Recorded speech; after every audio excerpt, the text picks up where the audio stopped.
presupuestario en remuneraciones en el Ejecutivo ha registrado un incremento sustancial y el Ministerio de Salud no ha escapado de esa tendencia. El año pasado, de 622 millones de dólares, 197 millones fueron destinados a salarios. ¿Qué se debe hacer para que esos fondos impacten de una manera sustancial el servicio público de la salud? La respuesta a esa y otras preguntas aquí en 8 en Punto.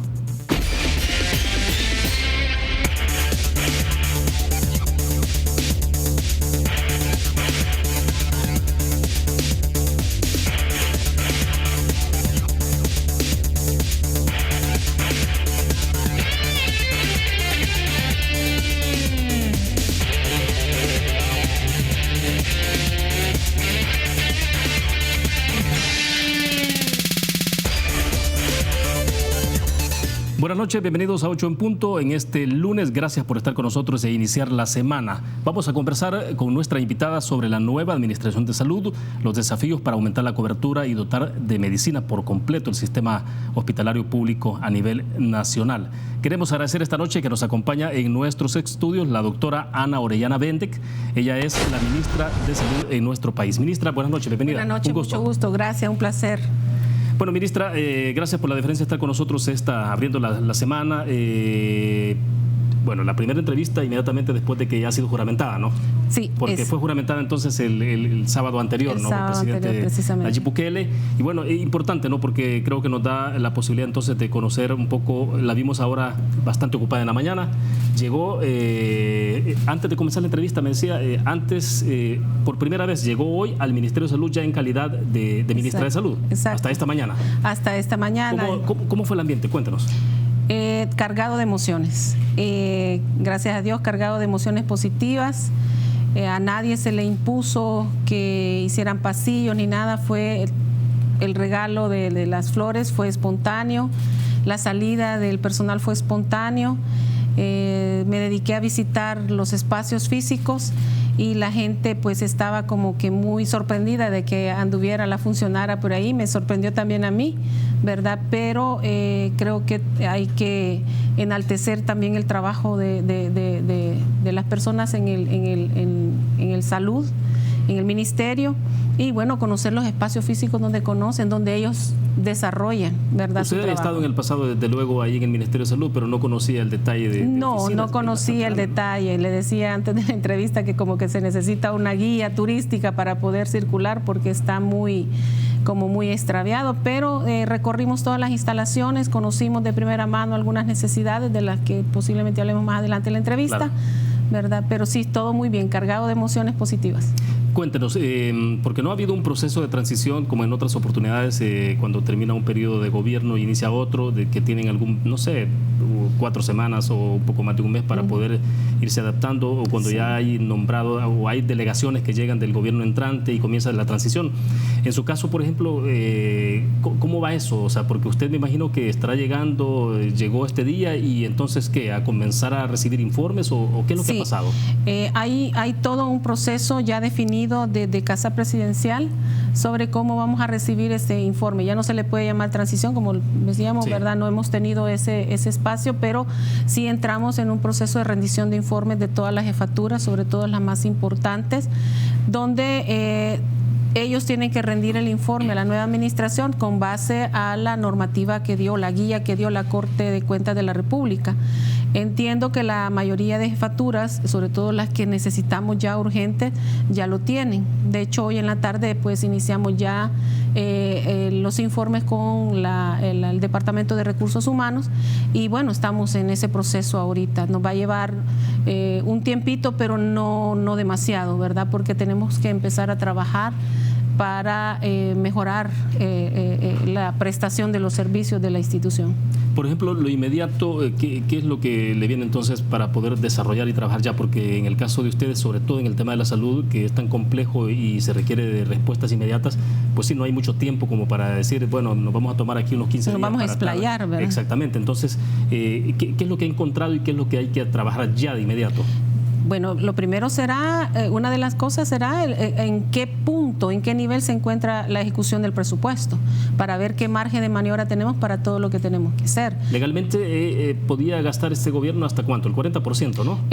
Sí, 40%. Sí, 40% más o menos. Tenemos que tener un dato real, ¿verdad?, de cuánto se ha ejecutado y cómo se ha ejecutado y en qué se ha ejecutado, para poder definir las estrategias en los primeros días. Tenemos que ver el tema de los medicamentos, ¿verdad?, que es crucial para la población, y tenemos que ver el tema de infraestructura, ¿verdad? Es delicado, de todos es conocido, de toda la población es conocido, y de los trabajadores también, porque el riesgo también es para los trabajadores de la institución, cómo se encuentran los problemas que hemos tenido y con las lluvias que hemos tenido, ¿verdad? Y necesitamos tener ese informe de primera mano ya.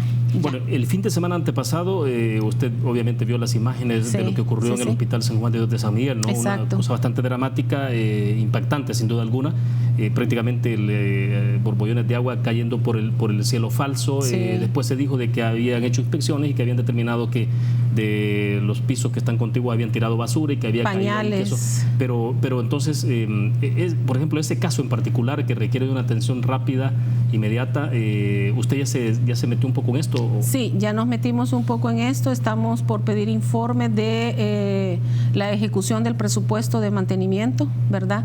Tenemos que revisar, porque todos los presupuestos tienen presupuesto para mantenimiento preventivo y correctivo de las instalaciones y los protocolos de mantenimiento. Entonces, y deducir responsabilidades también, porque no puede ser posible de que esta situación pase y ponga en riesgo a personas que llegan buscando, ¿verdad?, curar su problema de salud y encuentren una situación que los ponga más en riesgo. Sí, porque fue la unidad de cuidados intensivos. La unidad de cuidados intensivos, exactamente, donde están pacientes muy delicados, ¿verdad?, con aparatos incluso que con la poca cantidad de aparatos que tenemos y que se pongan en riesgo, que se arruinen o incluso que sufran problemas de que se electrocuten, no solo los pacientes, sino que también el personal que maneja esos aparatos. Entonces necesitamos ya saber en qué punto está el nivel de ejecución del presupuesto de mantenimiento, tanto preventivo como correctivo, qué pasó con las direcciones locales, esos protocolos, hay protocolos de mantenimiento y tenemos que revisarlos, y si hay que hacer los ajustes y obviamente deducir responsabilidad. Sí, porque vaya, uno en su vivienda, un poco de sentido común, cuando sabe que viene el invierno, pues sí hay que revisar un poco los canales, ¿no? Porque sabe esos que son los se llenan de hojas, o sea, en la vivienda, ¿no? Donde uno está. Entonces, pero en este caso particular, efectivamente, usted dice, entonces hay procedimientos establecidos para cuando viene la época de lluvia. Exacto, o sea, se calendariza, ¿verdad?, revisar canaletas, limpiar las tragantes, todo eso se tiene que hacer en el plan anual de trabajo, ¿verdad?, previamente, y se tiene que cumplir. Se tiene que ir cumpliendo esos procedimientos de prevención de este tipo de desastre, de tipo anomalía. Entonces, ¿qué habrá pasado? ¿Por qué no se cumplieron? ¿Cómo es posible que haya canaletas sucias que permitan semejante inundación dentro de una instalación tan delicada como es la unidad de cuidados intensivos? Entonces, nos surge tener información al detalle de eso y arreglar esa situación lo más pronto posible.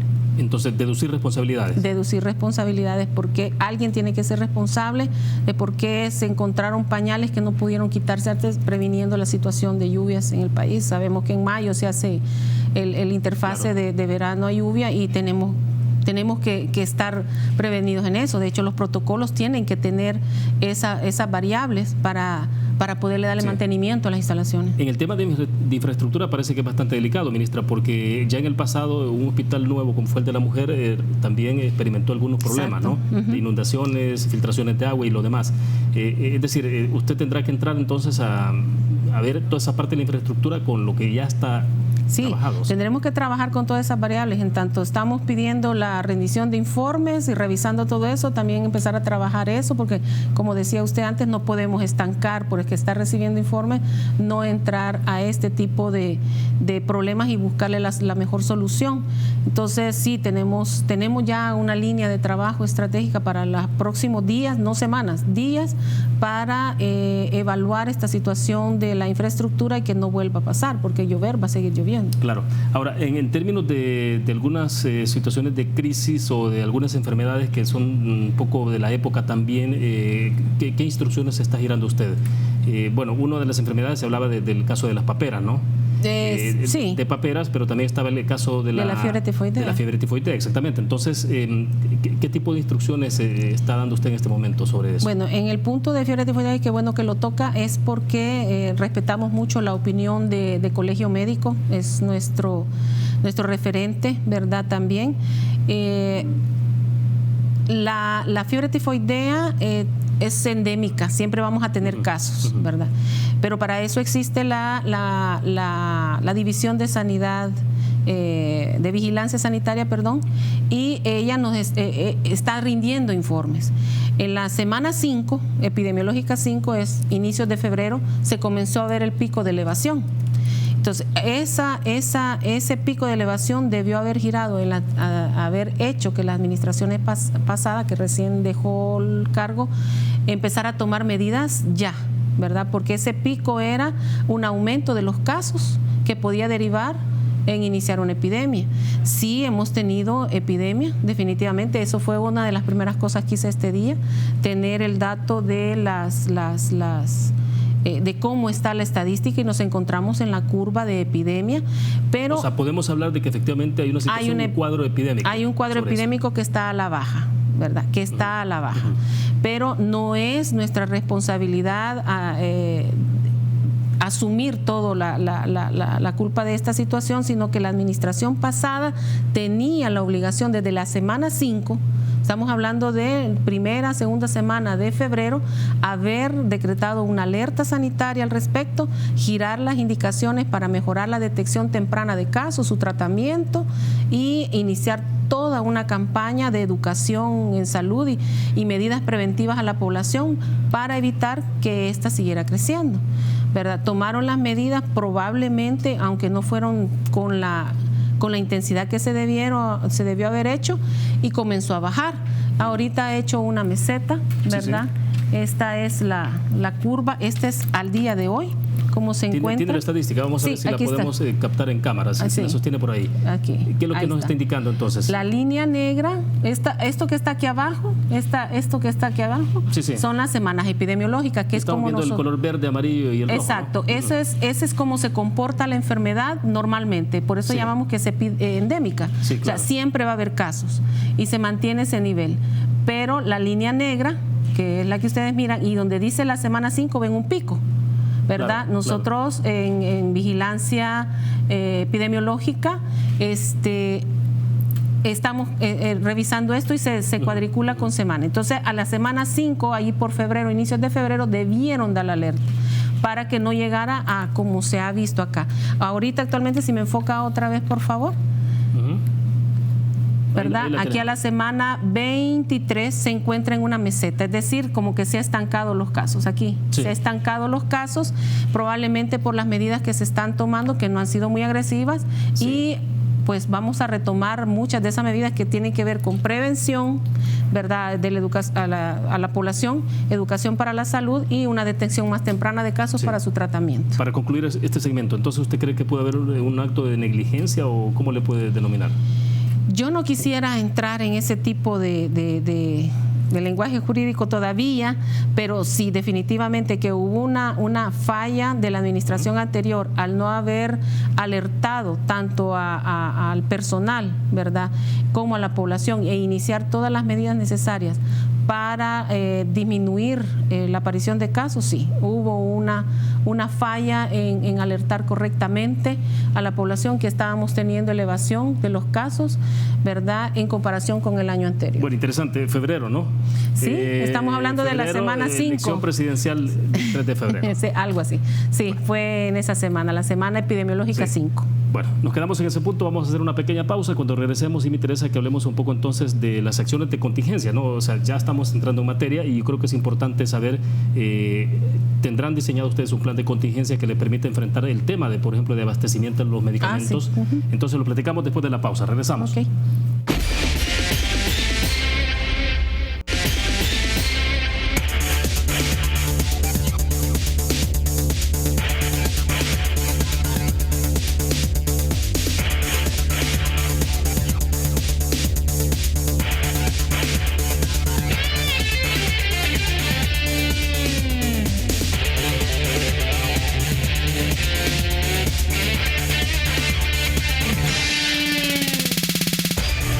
Banco Promérica cuenta con la garantía de rapidez en todas sus cajas, donde te atienden en 20 minutos o menos. Continuamos en 8 en punto. Nos acompaña la doctora Ana Orellana Bendec, ministra de Salud. Ministra, en el segmento pasado, obviamente, usted nos compartía estadísticas ahí sobre el tema epidemiológico. Hay un tema también, creo yo, que es importante que lo analicemos, y es las paperas, ¿no? Que se ha incrementado de alguna forma. Que nos comparta usted qué es lo que están haciendo, y le decía cómo van a entrar con estos temas. ¿Hay alguna contingencia específica? ¿Qué hacer? Porque, pues sí, no hay tiempo que esperar, ¿no? O sea, lo que no hay es tiempo. Lo que no hay es tiempo. Sí, de hecho, la parotiditis o paperas, sí, como se conoce, lo conoce la población, está a la alza, ¿verdad? Es lo que encontramos ahora, son cosas que yo pedí informes ahora y mi equipo también, y se encuentra a la alza, ¿verdad? Es decir, están apareciendo ya más casos con respecto a las estadísticas del año anterior. Entonces tenemos que tomar ya medidas, informar a la población, informar al sector profesional, a todas las organizaciones, a todas las instituciones, y empezar a tomar medidas. Esto básicamente es con vacunación, ¿verdad? Mejorar los esquemas de vacunación, contamos con vacunas para eso, y mejorar la prevención.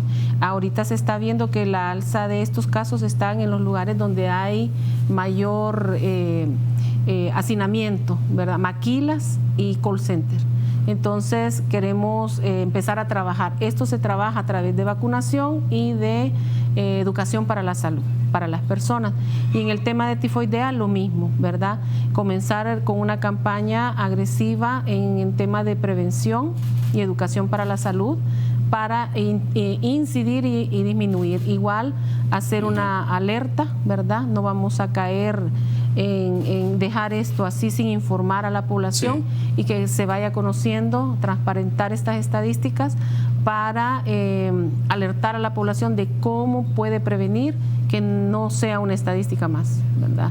Sí, porque una alerta no es para generar miedo o terror en la gente, sino es justamente para alertar y que la gente se active para también, ¿no? Para alertar y para que le ponga mucha atención, sí, a todas las medidas de prevención que se van a girar desde la institución para poder coordinar con el resto, claro, de instituciones. De hecho, el Colegio Médico pues tiene toda la razón de estar preocupada, ¿verdad? La institución, porque también son vigilantes, sí, ¿verdad?, de este tipo de situaciones. Y bueno, si la administración pasada no dijo nada, ellos estaban obligados a hacerlo, ¿verdad? Porque ese es el llamado de estas instituciones, a alertar a la población sobre estas alzas de estas enfermedades que pueden generar serios problemas para el desarrollo del país también, y afecta económicamente a las familias. Entonces necesitamos estar informando a la población, sí, al gremio, ¿verdad?, y a todas las personas relacionadas al ámbito de salud e instituciones, para que entre todos empecemos a trabajar las medidas de educación y preventivas, dependiendo de la enfermedad, sí, para poder disminuir las estadísticas. Ministra, y en lo que se refiere al tema de contingencia para enfrentar situaciones que son prácticamente crónicas en el sistema de la salud pública, que tiene que ver con la cobertura, pero sobre todo con el tema de los medicamentos.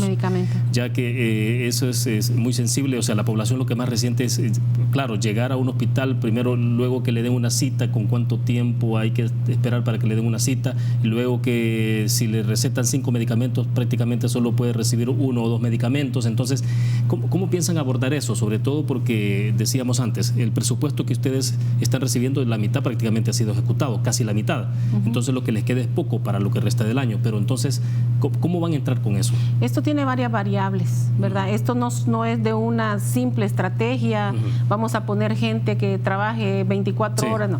Esto necesita varias variables. Por ejemplo, en el tema de presupuesto, ver qué margen de maniobra tiene la administración para poder hacer contrataciones muy puntuales en lugares muy específicos, sí, donde se concentra mucha la población, ¿verdad? Y poder ubicar ahí a este personal para disminuir la mora quirúrgica y la mora de consulta. Pero también otra variable es maximizar lo que ya se cuenta, maximizar los recursos, porque se cuentan en lugares donde hay 2 o 3 especialistas en X especialidad al mismo horario, dejando descubiertos otros. Entonces será un tema de maximizar los recursos con lo que ya se cuenta, respetando también los derechos laborales de las personas que ya trabajan en la institución, pero con el ánimo de garantizar garantizar que la población encuentre el servicio a diferentes horas. Tenemos también ya algunas estrategias diseñadas que en su momento lo vamos a presentar para disminuir esa mora quirúrgica, ¿verdad? Utilizar esos espacios ociosos, nosotros así le llamamos en medicina, todos esos espacios ociosos, que a las 4 de la tarde hay quirófanos que se quedan solos, ahí están inutilizados y que pueden ser perfectamente utilizados para todas esas cirugías electivas. Lo mismo la agenda de consulta, ¿verdad? Buscar maximizar lo que se tiene, evaluar el presupuesto para ver qué contrataciones podemos hacer y a la par el tema de medicamentos, porque de nada sirve hacer que la gente pase consultas si va a salir sin nada, ¿verdad? El gasto de bolsillo no es tan real como decía el expresidente Sánchez Serén, de que se había eliminado el gasto de bolsillo. No, definitivamente no, usted lo acaba de decir. Se dan 3, 4 recetas y con suerte llevará una, ¿verdad? Y no lleva todo el tratamiento completo. Entonces, en el tema de medicamentos, el presidente Nayib Bukele y la primera dama Gabriela de Bukele, desde un inicio ellos han estado profundamente preocupados por el tema de medicamentos, han hecho gestiones increíbles ellos para poder paliar esa situación y dentro de poco yo les pido a la población que tengan confianza en ellos, confianza en esta administración y más pronto que antes les estaremos dando algunas noticias, solo necesitamos confirmar y les estaremos avisando qué va a haber en el tema de medicamentos, pero ellos están profundamente preocupados, igual esta administración, para poder suplir de este insumo a todo nivel. Sí. Ministra, ¿cuál es el universo global, en términos globales, de trabajadores en el Ministerio de Salud? Un poco más de 30,000. Más de 30,000. Un poquito más de 30,000 trabajadores. De esos 30,000, ¿cuánto es el número de personal que estamos hablando directamente que tienen que ver con la intervención directa en la salud? Es decir, médicos, enfermeras, auxiliares y todo lo demás. O administrativos, ¿a cuánto? Como el 80-90% de eso. Administrativamente serán unas 2,000 personas entre la Secretaría de Estado, la oficina donde está el despacho del Ministerio, la Secretaría de Estado y el resto de administrativos a nivel nacional.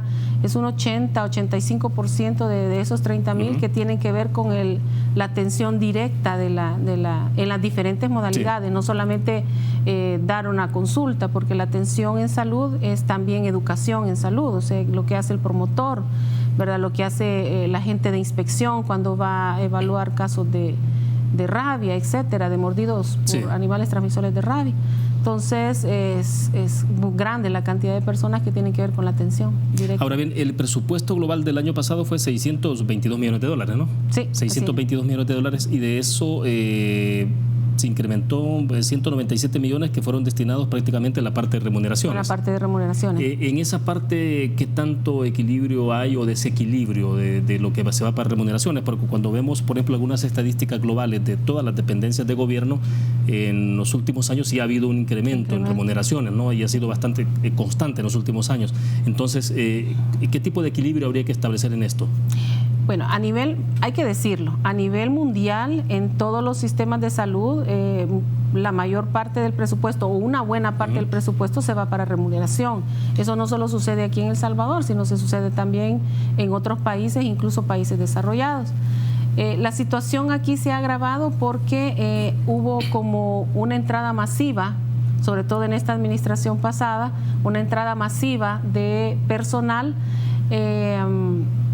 y que no necesariamente hubo un proceso muy transparente para la entrada de estas personas, y ahora que incluso han sido cambiadas a modalidad de contrato, a ley de salario, complica las finanzas de la institución. Pero tenemos que trabajar, es otra variable que tenemos que trabajar sin afectar los derechos laborales. Tenemos que trabajar para encontrar la mejor solución a esa situación, pero no podemos obviar que si ya está el personal, pues tenemos que atenderlo, pues no podemos venir y cortar todo eso, porque entonces se nos agrava más la situación de la atención directa a los usuarios. Sí, y algo que viene, y lo podemos platicar después de la pausa, es el tema del escalafón, un poco cómo van a resolver esa parte, porque la ministra saliente Violeta Mengíbar hablaba de que entendería que cerca de 25,000 trabajadores están dentro del proceso del escalafón, y decía ella entonces que de 100 al menos 98 van a tener el beneficio del escalafón. Entonces, ¿qué implicaciones tiene esto para el presupuesto? Vamos a una pausa, regresamos. Okay.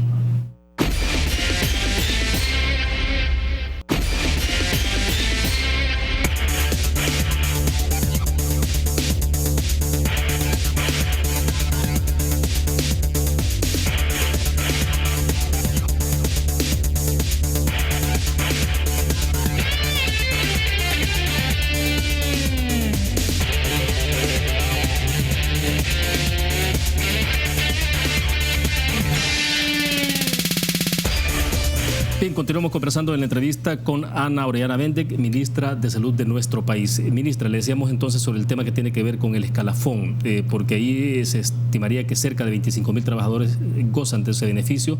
Me imagino que es mucho dinero que se van a parte del escalafón, pero es parte del cumplimiento de ley, digamos. Es una ley, es una ley de la República y nosotros no podemos sobrepasar sobre esa ley. Pero lo que sí podemos hacer es negociar con el sector organizado de los trabajadores de MinSal, del Ministerio de Salud, encontrar la mejor forma, ¿verdad?, para que ellos sientan satisfechas sus demandas, pero sin que se drenen las finanzas del Ministerio, sin afectar las finanzas del Estado. Esto es a través de diálogo. Mi experiencia me dice que a través del diálogo podemos encontrar las soluciones perfectas. Nos sentamos, cabeza fresca, a buscar la mejor solución, encontrar un punto medio donde nos encontremos, y lo que nosotros hemos percibido en el Ministerio es que hay mucha mano extendida de parte del sector organizado, ¿verdad? Hay mucha expectativa, nos están dando la oportunidad de que demostremos que sí venimos a dialogar y no a tomar decisiones de escritorio como hizo la administración pasada, que sin dialogar firmaba, y por eso es que las protestas, todo se basa en el diálogo, ¿verdad? Ser conscientes, y los trabajadores de salud lo son. Ellos saben las necesidades que padece el Ministerio, el Estado en general, y estoy más que segura que vamos a encontrar todas las soluciones necesarias para eso. Necesitamos también sentarnos bien para ver en qué punto está el tema del escalafón, para no dañar ni al trabajador ni a la institución y no sobrepasar la ley, que es una ley vigente en el país. ¿Reuniones con los sindicatos tiene previstas para los próximos días? Sí, por supuesto, tenemos reuniones que estamos programando, ¿verdad? Que yo sé que ellos deben de entender que en este momento estamos en el proceso de pedir la información necesaria para poder entonces sentarnos a tener información correcta con ellos. No vamos a ir a platicar solo por platicar, pero sí ya hay pláticas para poder sentarnos y buscar un diálogo, un entendimiento, ¿verdad? Un acta de común acuerdo que permita cómo nos vamos a relacionar, ¿verdad? Entonces sí tenemos pactado reunirnos con ellos. A ver, dos nombramientos. En el caso de Fosalud, explícanos un poco cómo va a ser el proceso para designar a la persona responsable de Fosalud, y lo otro es sobre el viceministro o viceministra de Salud. Okay. ¿Cómo es el proceso? Sí, o sea, yo le tengo que presentar al señor presidente de la República, Nayib Bukele, una propuesta, ¿verdad?, sobre el mejor perfil para cada puesto, para cada una de esas instancias, y él tomará bien si está de acuerdo con la propuesta que le hace la administración, que le hace la administración. ¿Para el caso de los dos cargos o estamos hablando en el caso de Fosalud exclusivamente? Los dos cargos. Los dos cargos. Él es el que nombra, él es el responsable de nombrar todo su aparato, todo su gabinete. Entonces, será que los ministros tendremos que darle los perfiles para que él defina, ¿verdad?, lo que más le conviene a cada institución y lo que le conviene al país. En el caso del viceministerio, ¿usted ya le entregó propuestas? Estoy en eso. Ahorita le estoy pendiente de entregarle propuestas al señor presidente, si es que él también no tiene ya propuestas, porque él es una persona tan diligente que no sé cómo hace para cubrir todo. Es una persona muy activa, bueno, el presidente Nayib Bukele, y seguramente también ya tiene algo que decir con respecto al viceministro de Salud. Igual en el caso de Fosalud. Igual en el caso de Fosalud, exactamente. Entonces, estamos en ese proceso, ¿verdad?, para poder nombrar a estas personas que sean lo mejor para sacar adelante la institución, tanto Fosalud como el Ministerio. Ahora, pero como se trata de equipo, me imagino que la recomendación suya siempre pesará mucho, digo, porque al final de cuentas usted estará integrando el equipo, ¿no? El viceministro o la viceministra tiene que ser una persona en donde ustedes hagan alguna química para poder trabajar. Exactamente, definitivamente. Yo supongo que el presidente tomará bien la propuesta que hago, ¿verdad?, que le vamos a hacer, y él tomará la decisión última, pero sí necesitamos tener el equipo que sea integral y que hagamos química, como dice usted, que hagamos clic para poder trabajar de la mejor manera posible. Sí. Ministra, explíquenos, si el presupuesto designado para salud en lo que va del año no alcanza, ustedes tendrán que recurrir entonces a la Asamblea Legislativa a solicitar algún refuerzo presupuestario, entrar en la fase de conversación con Hacienda, desde luego. Definitivamente, o sea, nosotros tenemos que revisar en qué puntos de ejecución está el presupuesto y qué nos hace falta por ejecutar, qué cosas, qué compromisos tiene ya el ministerio, con quiénes lo tienen, y si eso nos va a estirar hasta diciembre para poder trabajar, y si no, pues tengo que pasarle la información al señor presidente para que él define el mejor camino, que será probablemente renegociar algún reforma, en el sentido de que nos den más fondos para poder terminar la gestión hasta diciembre. Ahora, ¿cómo van a trabajar la parte de seguimiento o no? ¿Habrá seguimiento o no para la reforma integral de la salud? Durante la administración de la doctora María Isabel Rodríguez implementaron una reforma, ¿no? Que en aquel momento, y se lo platicábamos antes de iniciar la entrevista, había un poco de preocupación porque esa reforma estaba fundamentada sobre todo con préstamos internacionales. Entonces siempre había la inquietud de que qué iba a pasar después cuando los préstamos terminaran. Pero a estas alturas, claro, después llegó la administración de Salvador Sánchez Serén con Violeta Mengíbar en los 5 años, y ahora reciben ustedes del ministerio. Pero ¿qué hay de la reforma integral de la salud? En el seguimiento que usted le ha dado, aún antes de llegar al ministerio, por ejemplo, ¿qué es lo que ha podido conocer y qué es lo que habría que hacer con la reforma? Bueno, yo participé con el equipo estratégico, que también algunos me acompañan ahora y otros me acompañaron en el ministerio ahora. Es un equipo de alto nivel, multidisciplinario, y que elaboramos la Política Nacional de Salud, que está dentro del Plan Cuscatlán, que el presidente Nayib Bukele y su esposa, la primera dama Gabriela de Bukele, lo conocen bien, le dieron seguimiento cuando lo estábamos elaborando y formulando, conocen perfectamente ese documento. Entonces, lo que propone la política es darle continuidad a donde se quedó, ¿verdad? Darle continuidad a la reforma. A nivel internacional, todas las agencias relacionadas y organismos relacionados a salud solicitan que se haga ese tipo de reforma, ¿verdad? Nosotros no podemos quedarnos atrás.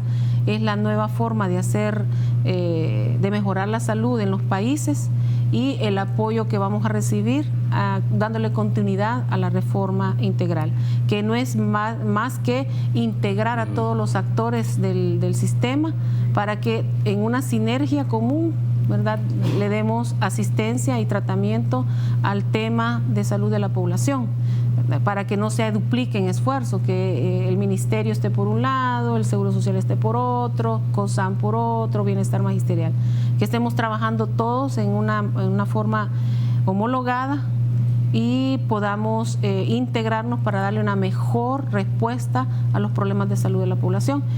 Algunas medidas obviamente necesitan financiamiento, definitivamente hay algunas situaciones que necesitan financiamiento, pero hay otras que se pueden tomar sin necesidad de tanto financiamiento, sino son más bien estrategias de sentarnos, platicar y homologar algunas actividades, como cómo se atiende, por ejemplo, cómo se clasifican las emergencias, porque a veces ha habido problemas de que en el Rosales llegan pacientes del seguro, en el Hospital Rosales llegan pacientes del seguro, y según la escala, el triage, se cataloga con un color específico y así se manda al Seguro Social, pero en el Seguro Social lo tienen de otra forma, entonces dicen que no. Ese tipo de cosas se pueden hacer y no necesitan gran financiamiento. Igual a medidas de educación y prevención y promoción de la salud que no necesitan mayor financiamiento, y con eso empezar a trabajar. La Política Nacional de Salud es específica cuáles son las estrategias para empezar a integrarnos en esa línea, en ese sistema. Sí, sobre el tema anterior de Fosalud, un televidente dice que el Consejo Directivo lo elige el director ejecutivo, no el presidente de la República, que la ley así lo establece, la ley de creación de Fosalud. Y dice que el Consejo Directivo lo forma además la ministra, un representante de Cruz Roja y otro de Comando de Salvamento. Así es. Pero es el Consejo el que elige finalmente al representante de Fosalud, no es el presidente. Sí, así es, pero el presidente también tiene que decir en esto. Recuerde que la ministra de Salud y el resto del gabinete son los representantes del presidente, y el presidente quiere estar involucrado. Él pide estar involucrado en todas las decisiones, en las tomas de decisiones. Entonces tendrá la palabra él también, tiene mucho que ver su opinión en este aspecto. Bueno, era un paréntesis sobre el tema anterior, pero bueno, vamos a hacer una pequeña pausa, la última pausa, y regresamos con más. Okay.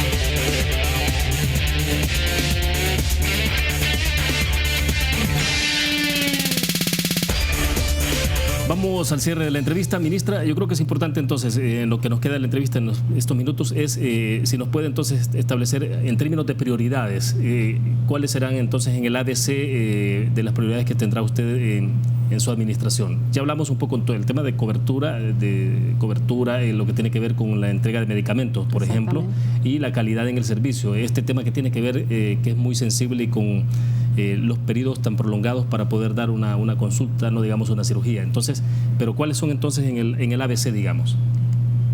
Lo mencionábamos hace un rato en la entrevista, o sea, el tema de medicamentos es prioridad, el tema de la atención con calidad, que implica la atención pronta, ¿verdad?, de los problemas de salud de la población. Y otra variable, otra prioridad también será la calidez, ¿verdad?, la calidez de la atención, cómo el personal de salud va a atender a todas las personas que acuden a cualquier centro de atención de salud de cualquier nivel, primero, segundo, tercero, cómo se les atiende. Entonces vamos a trabajar con lo que nosotros llamamos en la estrategia de salud el usuario interno, que es todo el recurso humano de salud dentro de la institución. Entonces es una prioridad también dentro de mi línea estratégica de trabajo, y también es una preocupación de parte del presidente Nayib Bukele la situación de los trabajadores, cómo han sido vulnerados en algunos aspectos y en algunos derechos, y que hay necesidad de calificarlos más, hay necesidad de invertir más en el recurso humano, y eso va a redundar en una mejor atención con calidad y calidez hacia la población, y la población lo va a percibir, y lo va a percibir también el recurso humano. ¿Y cuál será entonces el futuro de los ECO familiares especializados?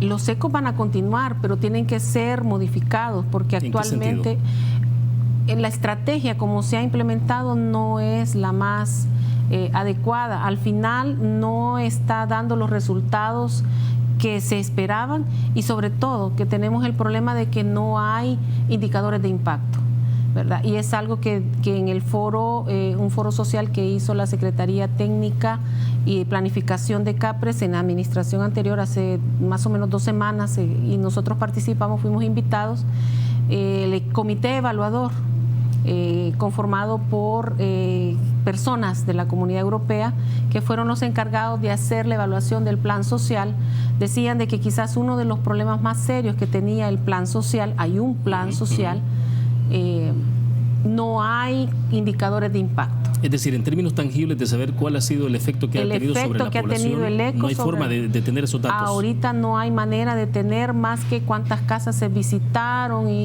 pero no el impacto que tiene en sí la visita, cómo disminuye, ¿verdad?, los indicadores, las determinantes de salud, las determinantes sociales de salud, cómo se van mejorando, que impacten en la salud de la persona, y disminuir los índices y este tipo de enfermedades como las paperas, como la fiebre tifoidea, diarreas y gripes, que siempre tenemos esa situación.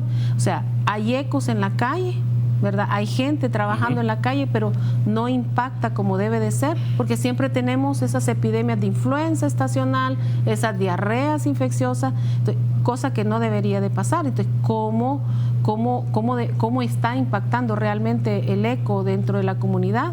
Hay que verlo bien. Entonces hay que trabajar el tema de indicadores de impacto. Hay mucha inteligencia dentro de la institución, hay mucha capacidad técnica y hay organizaciones interesadas en ayudarnos también para medir esos impactos, y al ir midiendo, entonces vamos a poder hacer los ajustes. ¿Cómo va a trabajar el eco de aquí en adelante? Sí, el presidente de la República ha hecho referencia al tema de cómo enfrentar la situación de inseguridad en el país, y en eso ha hablado de entrar, por ejemplo, cómo entrar en los territorios, y ahí está hablando del involucramiento de varios ministerios, y se ha mencionado incluso el Ministerio de Salud. Sí. O sea, tienen claro un poco de cómo se van a articular ustedes entonces en todo este esfuerzo. Claro que sí. El presidente Nayib Bukele, él trabaja en base a la transversalidad.